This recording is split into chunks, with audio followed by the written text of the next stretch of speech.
In a world full of lip filler, lashes, and Brazilian butt lifts, it seems like everyone is chasing the next big glow up. If you have ever looked in the mirror and thought you're not enough, this conversation is for you. Welcome back to Dishing with Dr. Doer. Pull up a chair because we're about to dig in. Today, we are talking about glow ups, but not the kind involving lip filler, lashes, weight loss, altering your appearance, Brazilian butt lifts. Today, we're talking about self love, the new BBL. I am here joined with my favorite co host, Natalie Rhymes, owner of Envision Counseling. And we're just going to dig right in.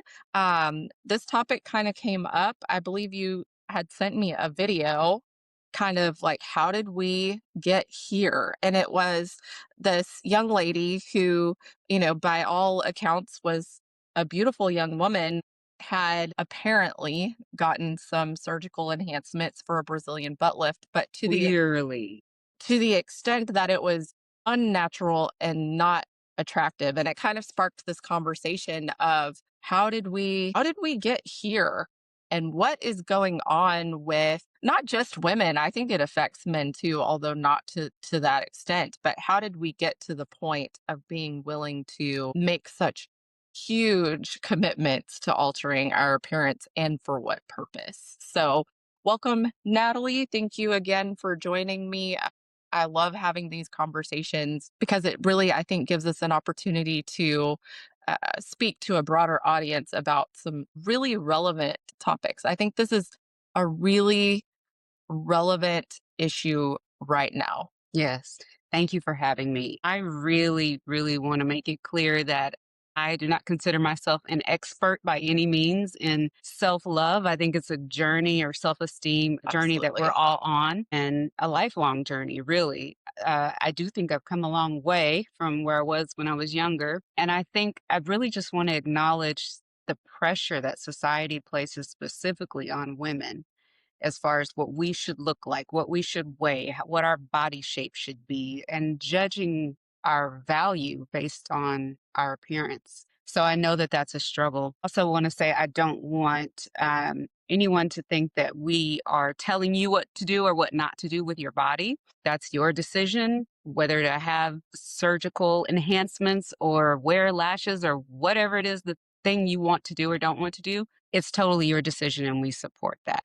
But we do want to bring up some questions that might make you think before you head to the surgeon next week or whenever you're thinking about doing it. Not even surgery, just like little things. One of the things that I've considered or that I've questioned is, where do these standards come from? And especially for women, I think we tend to think, well, this is men put these standards, but this is a conversation that's happened in my household a lot. I talk a lot about my daughter, Chloe, and she is typically, I'm lucky if we really want to brush our hair, or, mascara is about the extent of it. But a few weeks ago, she was getting ready to take some senior pictures and she was like, Mom, can you get me some lashes? Like just the little glue on, whatever.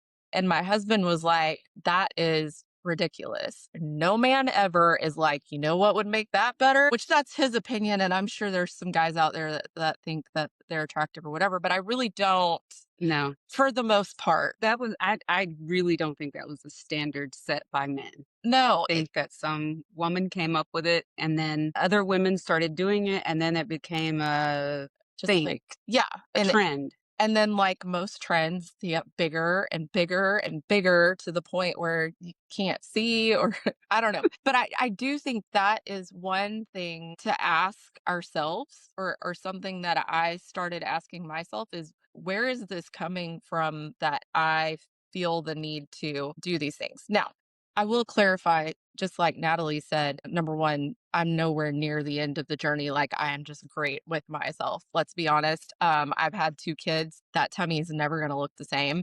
And there are things about myself that are not my favorite. I'm never going to have tall, long, lanky legs. You will never catch me in a short dress because of that.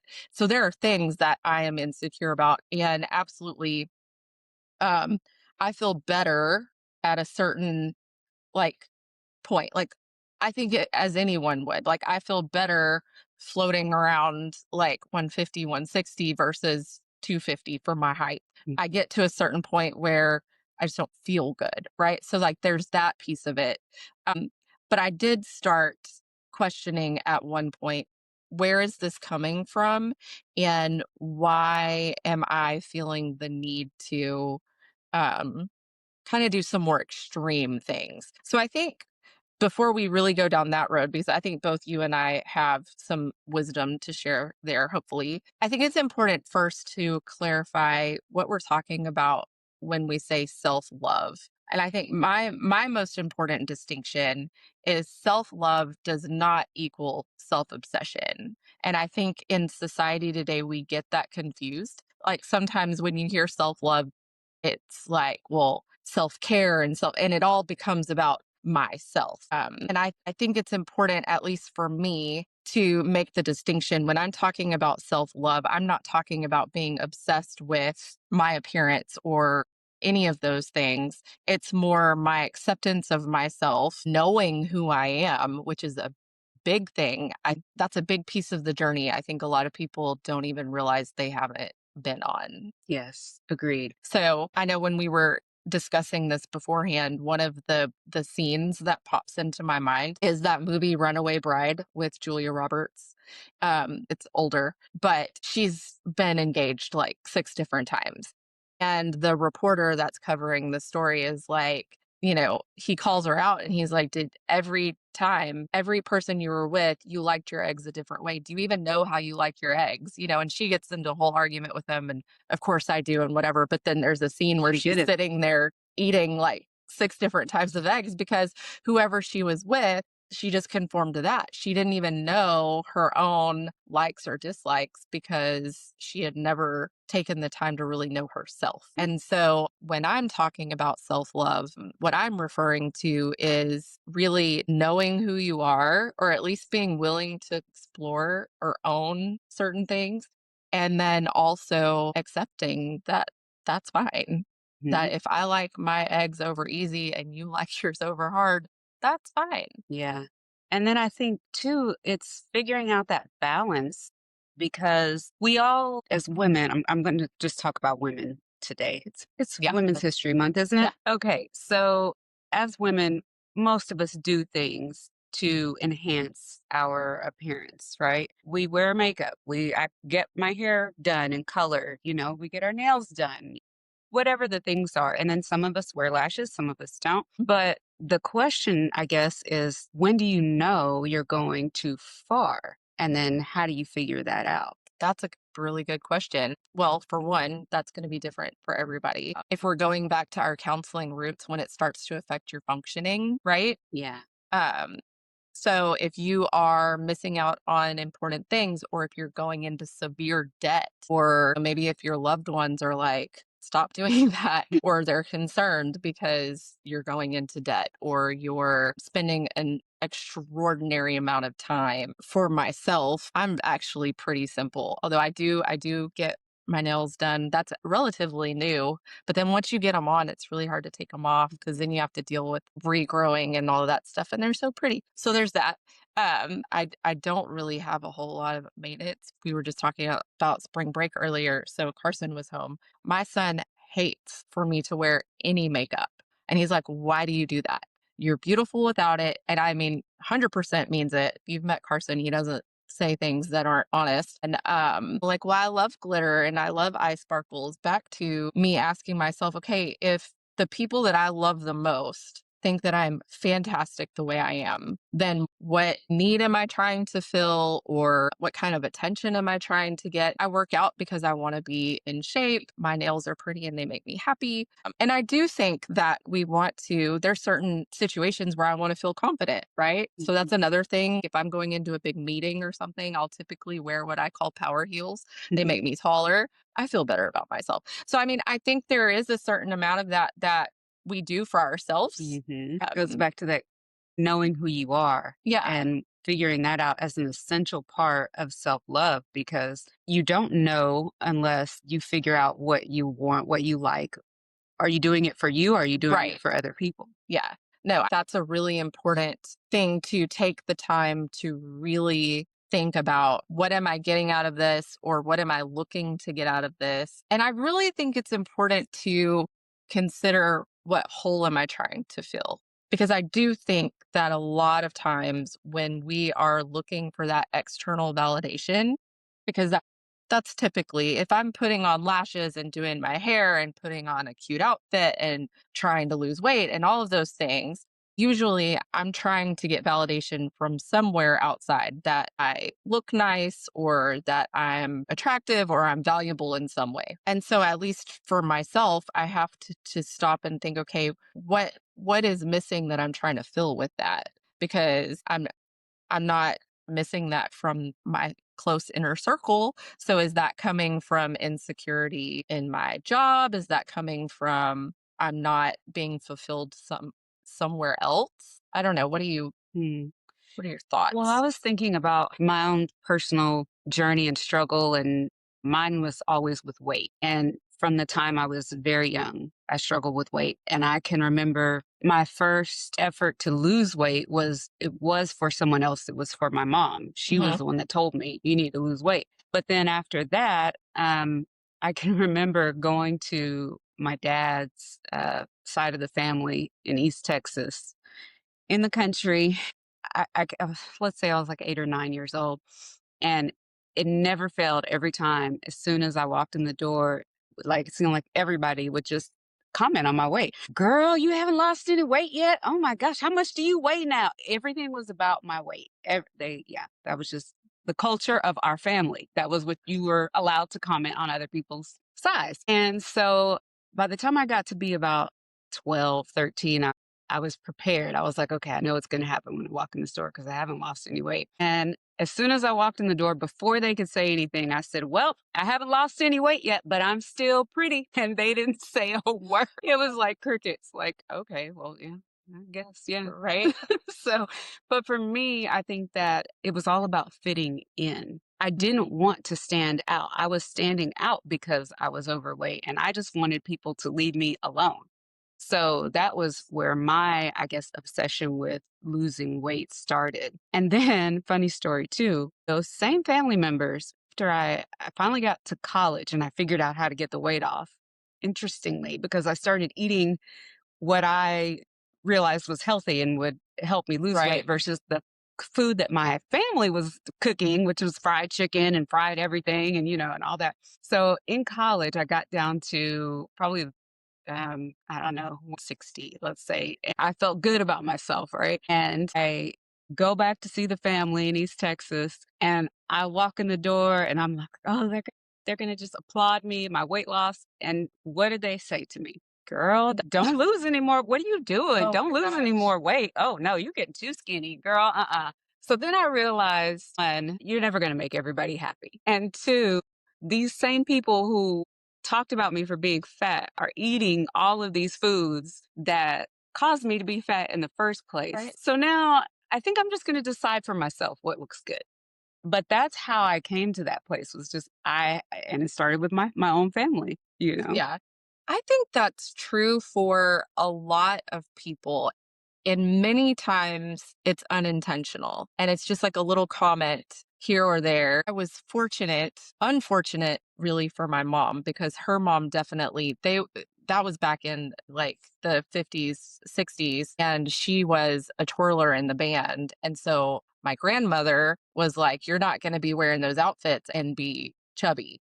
And so my mom tells a story like she put her in Weight Watchers when she was in junior high and Mhm. her snack every afternoon was 2 tablespoons of mustard. I think I would rather die.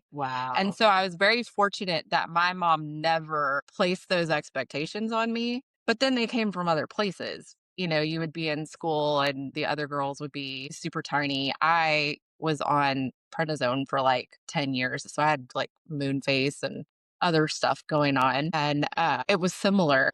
Talk about things that we try to do. So, a couple of things. One, I remember, um, being in high school, and there was some guy, I won't name, I still remember his name, who made a comment about me being fat or something, and I tried to do the grapefruit diet where you, like Oh, I remember that. it was disgusting, and I made the mistake of, like, trying to microwave tuna because I was just trying to survive, and that was a mistake. Just some of the crazy things, just trying to, like you said, like, I just wanna fit in. I don't really dislike myself, but apparently other people do, whatever. Mhm. But then I made the decision, not thank goodness nobody was pressuring me, but I started to do Weight Watchers. And similar realization, we ate chicken fried steak, gravy, corn, french fries, like all of that stuff on a regular basis. And I kind of came to the realization maybe it's I'm just not making healthy choices. Like I didn't know what a healthy choice was. So I kind of self-corrected that or whatever, but then those psychological scars are still there. I think I actually had like a little like mini fit one day and I was like, "Take that so and so," from the guy in high school that probably hasn't thought about me not once since Mhm. the day he said it, right? But it stuck with me. Yeah. So those personal experiences also play a huge role in the what we see in the mirror. That's not always accurate because I would be willing to bet that a lot of us can look back at our high school pictures and think, man, I wish I could be fat like that again, Yeah. because I wasn't, but I was putting those unrealistic expectations on myself. We were talking about this earlier also. Society has changed too, expectations. I remember being shocked when I saw something like you're now the same age as Blanche was in Golden Girls. And I'm like, God. what? Apparently, those women that I thought had to have been in their 70s were in their 40s.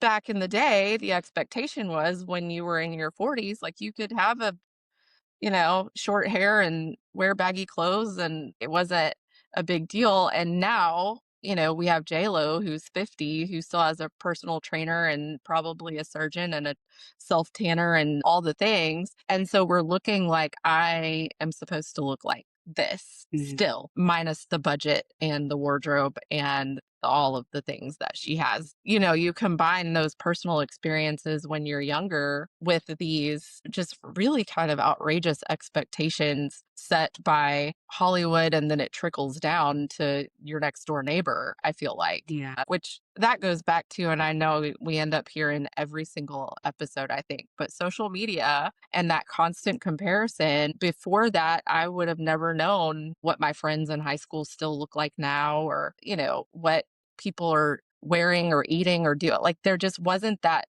obsession for one, Mhm. and then that constant comparison. So I think back to, which this has been 17 years, but after I had my daughter, my first kiddo, I kind of thought like, okay, I've made it.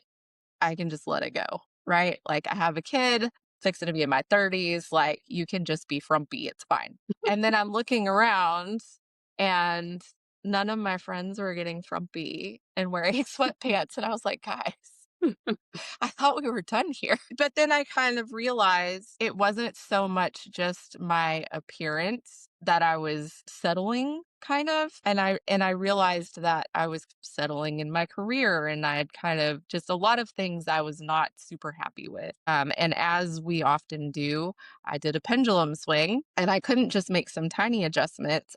I went way left and I was like, that's it. I'm not doing this. I'm not happy. And obviously, if I can get myself in order, then I can achieve this happiness that I'm looking for. And so I started working out, which is a good thing. And I started this elimination diet, which can be a good thing. But going back to how do you know when you've gone too far? I got to the point where I would go 2 hours in the morning and I would run 3 or 4 miles. And then I would go to this lunchtime class for another hour, which was like hit workouts and weights. And then I would go to the afternoon CrossFit class for another hour, hour and a half. And then sometimes even after that, I would go with my friend and we would do this lactic acid running workout for 3 or 4 miles. Wow. It was ridiculous. The amount of time and the amount of, I mean, that's just really not even good for your body at that point when you're doing that 6 days a week. So I was doing that. And then I was also like, okay, I'm not drinking sodas anymore. Totally fine. Still don't. That was a good move. But I had also cut out, like, okay, I'm going to eat 3 ounces of a lean protein and one vegetable. The end. you cannot sustain that kind of eating and that kind of working out. And it got to an extreme where I did like get to, I guess, what you would call an ideal weight for like a few days. It lasted. Like I got there and then I was like, this is exhausting. But realized once I achieved that I still wasn't super happy. I wasn't super happy in my career. I wasn't super happy in my marriage, and then I'm missing all this time with my kids and any other hobby because I was obsessing about my appearance in that way. So I've tried to like swing it back to the middle where I'm not trying to be frumpy and in my sweats, but I'm also not trying to hate myself into something that's acceptable for someone else. How did you find that balance? Think one, um, I realized that it wasn't sustainable. And then when I realized that that wasn't filling the void, I started focusing outward. And honestly, I think we're all happier when we focus outward. So, what I mean by that is I started pouring more time into hobbies. Like, I like painting. I'm not good at it, but I do like it. I like doing stuff with my kids. I would do mud runs with Chloe. So, it was still kind of fitness, but I was doing it not so I could be a certain thing, but because it was quality time. Mm. Um, and I started focusing again on my career. Okay, I'm not super happy where I'm at. What do I want to do? What's my next challenge? So I started setting some goals for that. And slowly through focusing on other things and other people besides just constant criticism of myself, I was able to get to a point where I was like, I'm okay. I'm not the size 2 that I was for 2 days, but I'm good with myself and I'm happier now because I have a purpose. I'm doing things that are meaningful to me, Yeah. that add meaning to my life. I feel like when we are self-obsessed, it is constant self-criticism and it's really just draining. And it sounds like too, you were focused on this one singular goal, which was I'm going to get to this ideal size Yeah, or I do, and so you were so focused on that that you didn't consider all the other areas of your right. life. And then once you got to that, you achieved that goal, it was like, okay, what else? Like Yeah, what now that I've done this? it didn't magically fix my life. Yeah. So then the question is, what does my ideal life look like? Yes. And that is a valid question to revisit pretty frequently. Am I building a life that has meaning and purpose? And I don't even know if focusing on your own happiness so much. I feel like sometimes we get to, again, like, this is going to make me happy. And when really we find that joy, I think it's better to find joy than happiness is very Mm, fleeting. But I personally find that joy through doing things for others or accomplishing goals or those things. I think at that point in my life, it was very much about control. Like, I can control this, I mhm, can make this happen. We all, as women, and I could be wrong, but all the ones I talk to, we kind of have this ideal number, right? If I mhm, can get to here, then I'll be exactly where I want to be. right, I can shed some light from my experience. I've been at a certain number several different times in my life, and it's looked different every time. yeah, Whether I've had more muscle or not, or now my daughter informed me I'm about to be 44 instead of 43. I did the math wrong. It just looks different. And so hanging on to that, if I could just get here, things would be great. I yeah, think we have to get to a point where we let go of that and we look at the big picture. Because what I also realized when I kind of had that mindset shift and I was like, okay, this obsession with size or this obsession with this certain number didn't get me what I thought it would. And when I started focusing outward, and when I started focusing on building relationships, right? So, like, really investing in my friendships versus just, I only talk to people that are running. And when I started really investing in continuing to learn and in my career, and when I started, one of the biggest mind shifts was rather than how can I get smaller or how can I get to a certain size, or how can I eat to get to a certain size. I actually joined this program kind of as a last ditch effort. And honestly, it was because they are advertising you can eat whatever you want. And I was Mhm, like, mhm. sounds great. Cause I'm so tired of, worrying about it. So I think they're actually defunct now, or they probably do something different, but it was eat to perform. And their whole mantra was we don't work out so we can eat. We eat so we can do cool things. And your body is capable of doing so many cool things. And so when I kind of switched my mindset and it was like, I need to eat this protein so I can go climb that wall, I started focusing on all the cool things I could do. I think I ran a 10K one time. That was enough, but in under an hour. And like I was knocking out goals and that was really empowering. And that was like, look at the amazing things that I can do. And that kind of spilled over into other areas of my life. And then ultimately, the confidence I got from that got me the attention I was looking for in the first place. And so I earned in a roundabout way that what I was really looking for, I wasn't gonna get through just my appearance. So Yeah. again, I feel better at a certain, you know, point of fitness. I'm not even gonna say a certain weight. I feel better at a certain level of fitness. Obviously, I think we all do, right? Mhm. If I, just ate junk all the time and sat on the couch all the time, then I would not feel that great. So I'm not gonna say that I don't still have goals, but it's not my only focus. That was really a turning point for me when I started looking at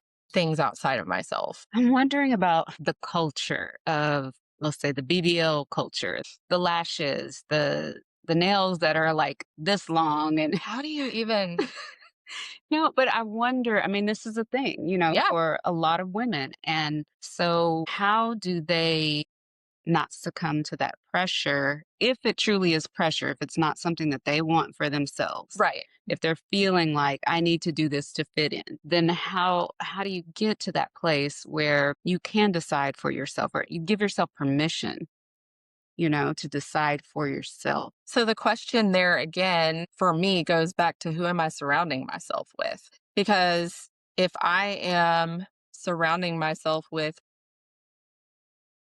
I don't want this to come across wrong, but real people that are like-minded. We have goals, we have service, we have things that we're trying to do outside of ourselves.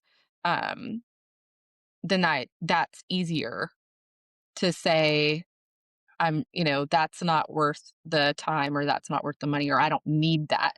Versus if I was spending all of my time in certain circles where it was maybe it's who you are hanging out with at the gym or at work or what your circle looks like and Mhm. what their values are. Also, who you spend time with and how they value you. So I know without a doubt that my husband thinks that I am precious when I wake up and my hair is a hot mess and I have on no makeup and sweatpants. So when I'm surrounded by that and I'm already precious, then I don't need to do all of those other things to try to feel good enough. So I would say that's another good question to ask yourself is who am I surrounding myself with and is that a positive thing? Yeah. And I think so many of the younger girls are, they're single and they're thinking that maybe this is what they need to achieve in order to attract Right. the guy of their dreams. So I don't know if you've seen this. I don't remember if it was a commercial or an Instagram. I don't remember, but it was this guy and a girl that had gone on a date and they went back to like her place or something and he sits down and he takes off these platform boots, right? So turns out he's not 6 feet tall. He's like 5'5". And then he's like, oh, and he takes off this waist trainer or something. He's like, oh, let it out. Right. And she's like, oh my God, I have been deceived. Like the nerve. But then you think about, okay, if I show up and I have on hair extensions and I have on lashes and I have on all of this makeup and I have on some people even dentures. And so I look gorgeous, but then Mhm. the next morning, I'm not gonna look like that. Right. And so it's really unrealistic. And I go back to what kind of attention do you really want? Mhm. Because the attention that that is attracting oftentimes is not the attention that you really want. But I do understand feeling like I'm in competition. That sounds bad. But I mean, you are like you're single and you're trying to find a partner and you feel like I can't even get anybody to look at me unless I have all of these things. Mhm. So I understand that pressure. But then in reality, what if you do find the man of your dreams and then you take off all the stuff and he's like, that's not you. And it's not what I thought. Yeah. You're And not really being true to the yourself. man of your dreams is the man who wants you for you. Yeah. So I guess the thing is to figure out who you are before you start looking Yeah. for the man or woman of your dreams. Yeah, for sure. Mhm. Do you remember that there's a scene at the beginning of Bridesmaids where she's over at that guy's house and she like sneaks out. She goes in the bathroom and she like puts on mascara and fixes her hair and puts, all of this stuff. And then she goes and lays back down like, I've been here the whole time.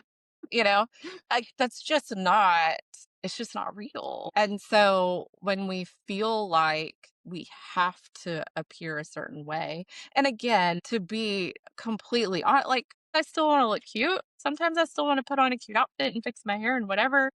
I don't do lashes because 'cause I'll give a lecture about that, but But you do it for you. yes, You don't do it for yes, someone else to tell you that you look good. right, and I think that's the big distinction there. Am I doing this because it makes me feel confident and, I really or for legitimate health reasons? I mean, I I know there's the big controversy right now. Everywhere you look, you're either being demonized because you're on Manjaro or Ozempic or whatever, or, everybody should be on it and everybody has opinions. And the truth is, we don't ever, maybe I have a health related condition that is necessary. Same thing with weight loss surgeries. There is no right or wrong answer. But I think it is a good question to ask yourself, what is the motivation for that? And is it only because I think this is going to solve all my problems? Or is it because I'm trying to reach a larger goal? Or is it because it's health related? Like there's so many things to consider.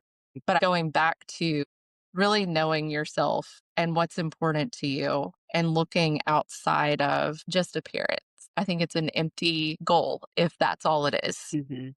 It's really difficult too. I think we need to acknowledge how hard it is to once you figure out who you are and what you prefer as far as your appearance, to stand in that Mm, and to hold that. To tell someone like Carson told you, "Why are you wearing makeup? I don't want yeah, you to wear makeup." Well, I like the sparkles. right. I like the eye I like sparkles. glitter.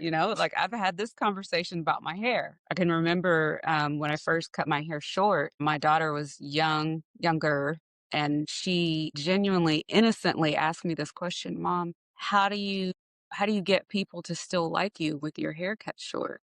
And that really broke my heart. Yeah, because from a child, that's Yeah, because so for her, she realized when she started straightening her hair and wearing it long and straight, she would go to, it was elementary school at the time, and she would get all these compliments. "Oh my gosh, your hair is so pretty, so beautiful." Well, her hair's still pretty and beautiful when it's curly and natural, but like she thought that that was what she needed to do right.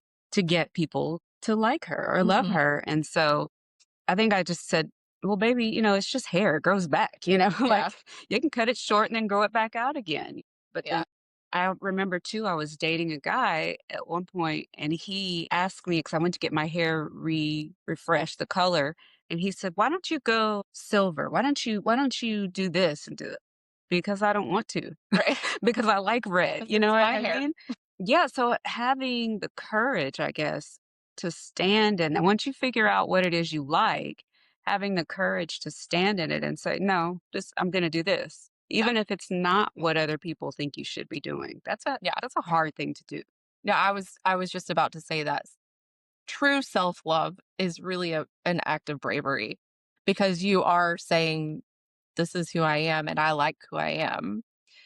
And in a world so full of comparison and opinions, it is really a brave thing to commit to and stand with anything and say, "Nope, this is what I think," rather than swaying to whatever you think might be acceptable at the time.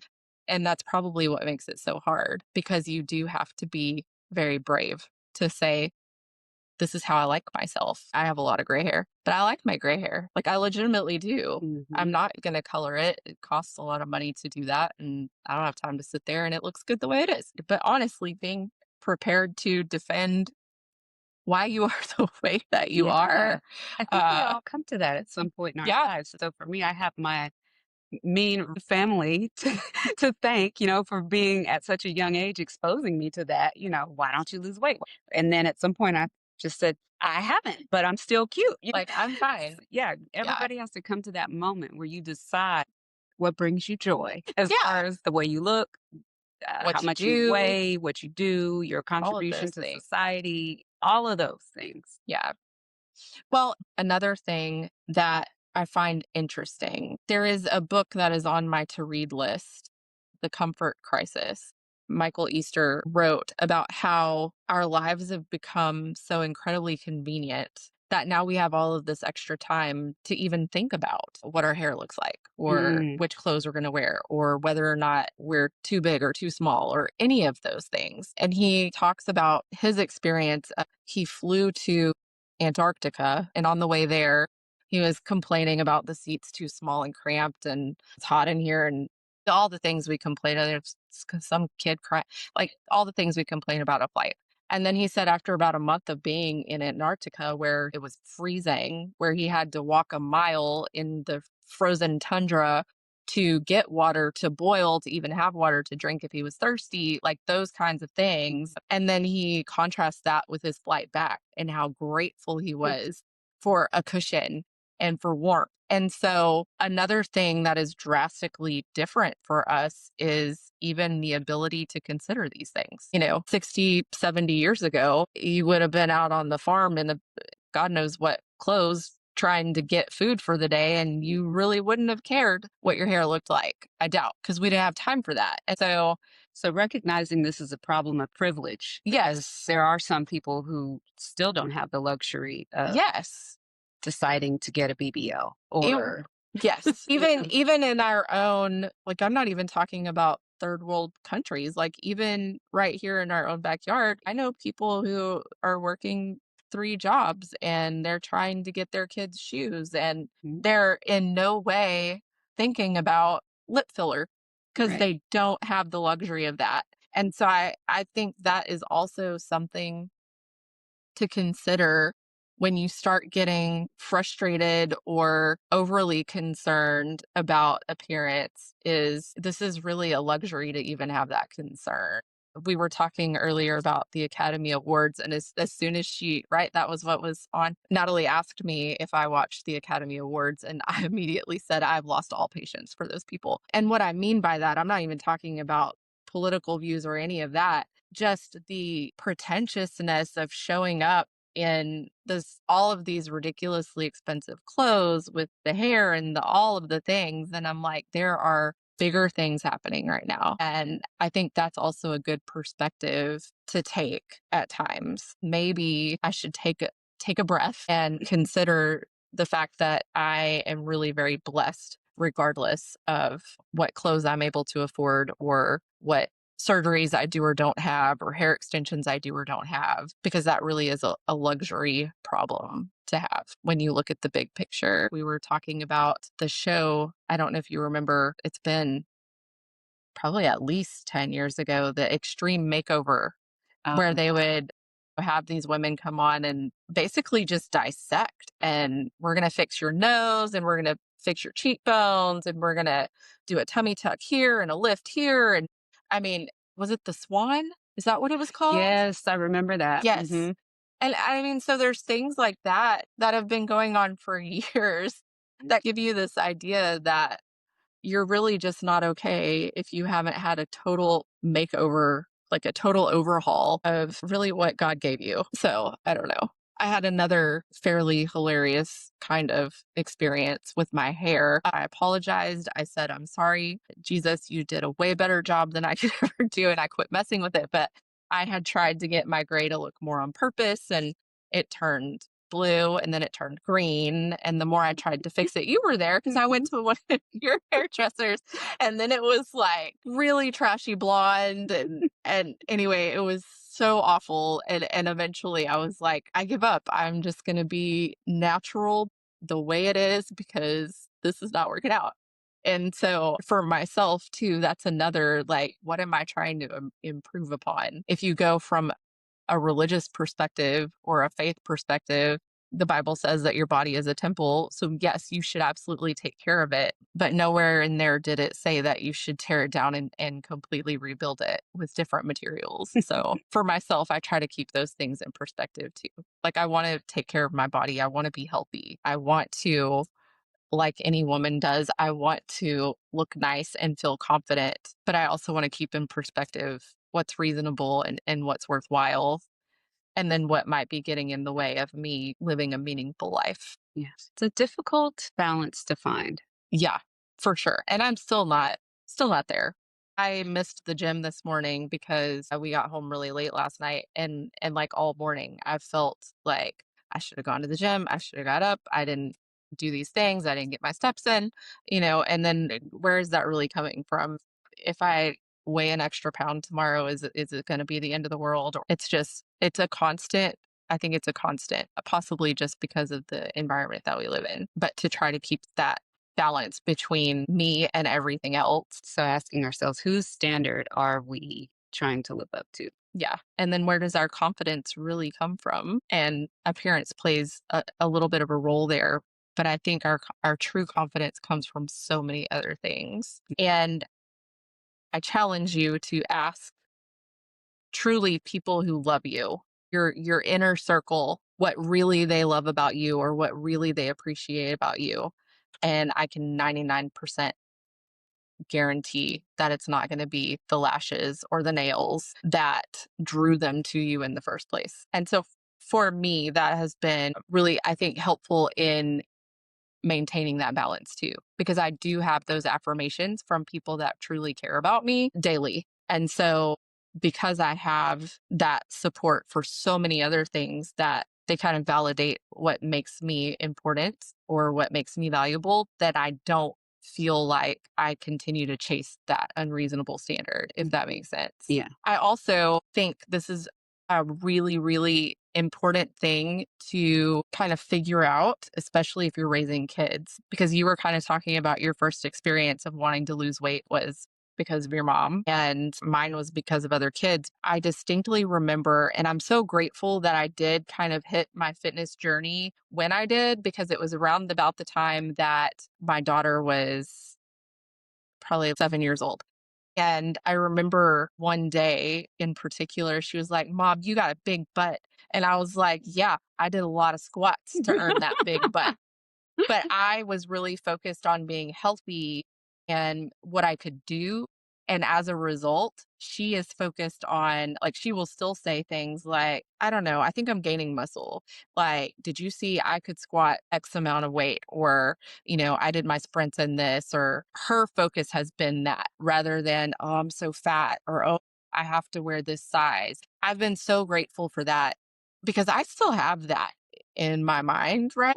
We went like dress shopping last year, and I mean, she's tall and she's an athlete and she's built and um your typical girl's like, "Oh, I need a size 4," and she needed like a size 10 or 12 or something. My high school self would have been devastated that I had to ask for that size. And she was like, "Oh, this isn't going to work." And, move on to the next, and no qualms about it whatsoever. And so I'm super grateful that I was in that place during those formative years for her, because it makes such a huge difference in the way that they see themselves and us growing the next generation. And I'm not even gonna lie, occasionally I do have that like old school judgy McJudgerton.